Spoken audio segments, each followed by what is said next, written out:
Sveiki visi, taigi šiandien pakalbėsim tokia įdomia tema apie toksinius santykius.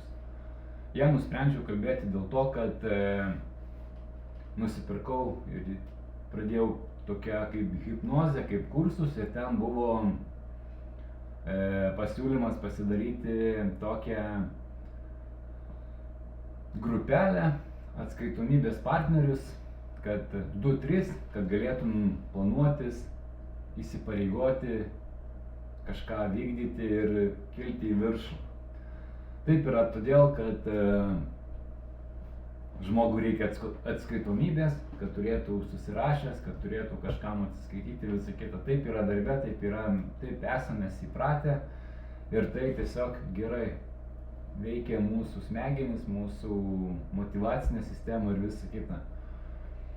Ir susidūriau su tuo, kad praktiškai visos atskaitomybės partnerės yra moterys, ten vaikinų kažkodėl tai yra mažai, gal vaikinai ar vyrai, kurie keičia savo gyvenimą, apie tai nešneka kažkodėl tai, bent jau nelabai reiškiasi viešai, tai dėl to norėjau pakalbėti apie šį dalyką. Tai galbūt labai atrodo, kad nesusijęs su verslu, bet tai yra labai susiję, kadangi visos moterys, su kuriuom bendravau, jos nori daryti savo versliuką, kas ten coachingą, kas ten meditacijas, motyvacijas, kas platinimą ir visą kitą.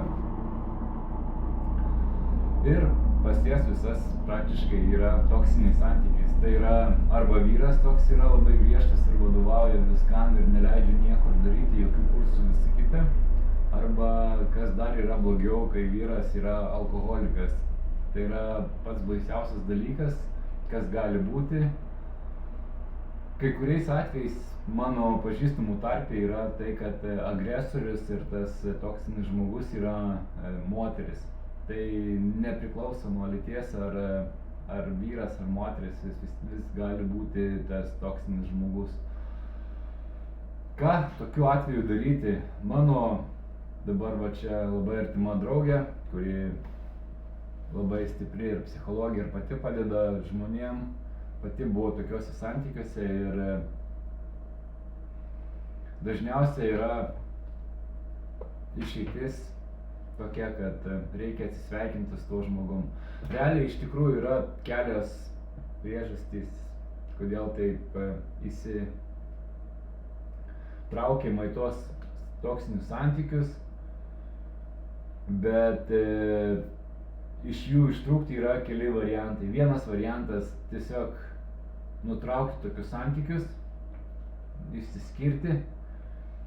Antras dalykas, tapti pačiam stipriu ir pabandyti savo pačio asmeninę jėgą ir asmeninę šviesą, galbūt kaip čia išsireiškus, ištraukti, bent jau pasistengti ištraukti tą žmogų iš to viso šlamšto ir iš to viso purvo.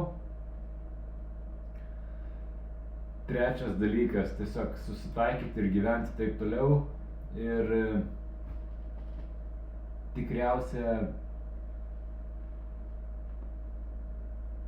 geriausias dalykas yra, kad tiesiog atsitraukti, nes jeigu žmogus geria, reikia suprasti vieną dalyką, kad tiesiog žmogus nepaims taip staigiai ir nenustos gerti.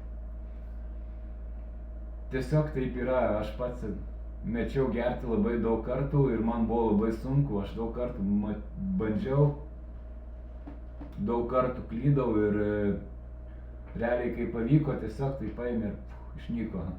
Jeigu tai pavyks ir jūsų tam artimam mylimam žmogui,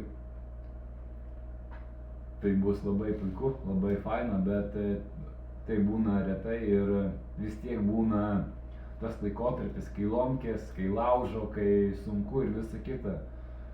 Bet čia žmogus tikriausiai turi eiti į tą pasveikimą ir pats norėti. Dažniausiai tokie žmonės nenori, jie tiesiog tave spaudžia, kad tu kristum iki jo lygio, kad tu taptum toks kaip jisai ir tiesiog jie teigia, kad tu esi blogas, tu esi kažkoks keistas, kvailas, kad jo nesupranti, jisai yra protingas, jis viską supranta ir tiesiog problema yra tave ir tave laužia, tave žlugdo morališkai, psichologiškai, kuriais atvejais ir fizinis smurtas yra naudojamas, kad palaužt, kad nutraukt atgal, kad tik tai neleisti kažkiek tai pakilti iš to viso šūdo, iš to pasikeisti kažką. Tai, kad čia labai yra reikalingas žmogus, su kuriuo galite pakalbėti, su kuriuo galite išsikalbėti. Ypatingai moterim esu pastebėjęs, nes kadangi tikrai kažkodėl tai mano aplinkoje ir vis pasitaiko vien moteris ir konsultuoju moteris ir padedu joms kažkiek tai ten išsikalbėti, kažką tai susiplanuoti, kažką tai pasikeisti. Labai moterims padeda išsikalbėjimas. Išsikalbėjimas ir meditacija, kalbėjimas su psichologu, su žmogum, kuris supranta tą situaciją, ypatingai žmogus, kuris išėjęs iš tų toksinių santykių, žmogus, kuris yra įveikęs visas tas negandas, nes toksiniai santykiai yra labai didelė neganda ir su ja reikia kovoti ir su ja dažniausiai vienintelis būdas yra nukirsti tą atšaką. Aišku, galima, jeigu žmogus yra tikrai geras, tikrai mylimas ir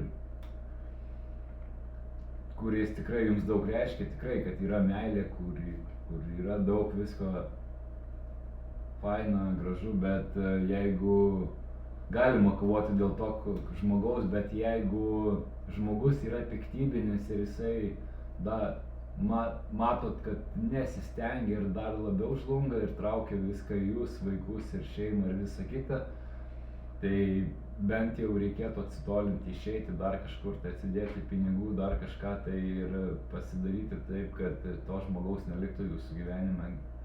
Kitaip, tiesiog nugyvensit gyvenimą ne tokį, kokį norėjot. Keiščiausia, kad visą laiką, kai prasilenkiu ar susitinku su kažkokiu žmogum, kurio gyvenime yra toksinis žmogus ir alkoholikas, iš karto iš kvapo atpažįstu. Anksčiau gal tų kvapų, kai rūkiau, nepastebėdavau, bet metus rūkyti iš tolo gyvenau ir bute, kur yra alkoholikai, kur buvau pats alkoholikas ir šeimoje buvo tokių žmonių. Tai tikrai kvapas daug išduoda, kad moteris gyvena su toksiniu žmogum ir kad jai reikia pagalbos. O pagalba iš tikrųjų yra, Lietuvoje yra kelios stiprios moteris, netgi daugiau yra hipnozės, bet geriausia parekomenduočiau jums kreiptis į moteris, į žmonės, kurie išėjo iš tokių toksinių santykių, nes nuo tai priklauso iš tikrųjų jūsų ir verslo, ir visos kitos galimybės, nes jeigu gyvenime bus toksinis žmogus, jis žlugdys viską. Anksčiau ar vėliau, jeigu jūs pradėsite verslą, pradės verslas sektis, tai ateis diena, kai reiks apsispręsti, ką daryti, ar keistis, ar ką daryti, nes pasikeist sunku, labai sunku, bet įmanoma, bet žmogus turi to norėti. O jeigu prasidėjus rimtam verslui, jūs susidursite su dilema bandyti ištraukti tą žmogų ir integruoti į savo naują gyvenimo būdą, ar tiesiog pasitraukti iš to gyvenimo ir patraukti tą žmogų iš to gyvenimo. Turiu omeny pasitraukti iš gyvenimo ne iš gyvenimo, o tiesiog pasitraukti nuo to žmogaus, eliminuoti tą toksinį žmogų iš to gyvenimo. Bet čia reikia analizuoti kiekvienu individualiu atveju, nes kartais žmogus būna, atrodo, geras, fainas, mielas, bet jis nesugeba išeiti iš to viso šūdo, atrodo, stengiasi, bet jam nesiseka, buksuoja, tada tokį žmogų galima traukti. Bet jeigu žmogus visą laiką buvo toks agresyvus, visą laiką buvo toks burbantis, niurzgantis ir visa kita, tai labai sunku bus jį išvesti, o ypač su alkoholikais tai yra, ojei. Aš pats žinau, mano šeimoje yra keli tokie, tai jie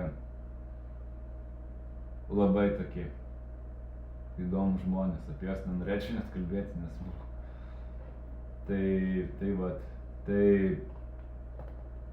pirmiausia, jeigu esate toksiniuose santykiuose, pabandykite surasti žmonės, su kuriais galite pasikalbėti, kurie gali papasakoti, kas jūsų laukia, kaip ką, ypatingai ištiesti pagalbos ranką. Yra tų žmonių, yra ir, kiek žinau, uždarų grupių, rimtų grupių, kur žmonės, ypatingai moterys, išėję iš tų toksinių santykių, būrėsi ir padeda viena kitai, konsultuojasi, šnekasi, susiskambina.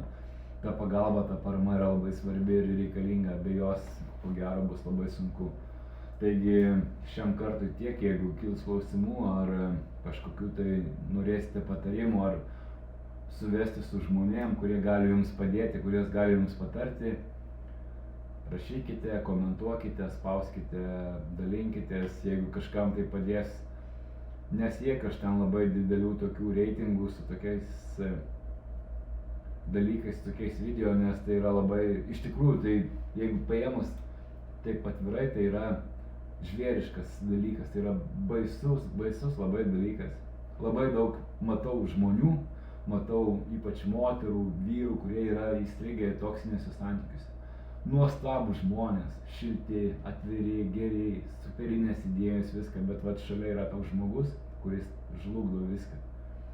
Toks žmogus gali viską suvaryti, sugriauti ir tiesiog visą pasikeitimą jūsų nubraukti. Taigi ačiū, kad žiūrėjot ir tikiuosi jums kažką tai padės, kažką tai įves aiškumo, jeigu sakau, reikia kažkokio patarimo, pagalbos ar nukreipimo. Rašykit man asmeniškai, paliksiu Instagramą savo ir kreipkitės asmeniškai, kažką tai rasim. Žinokit, kad yra žmonių, kurie gali jums padėti ir tikrai kur gali pakeisti jūsų gyvenimą. Ačiū jums labai ir iki greitų susitikimų. Iki.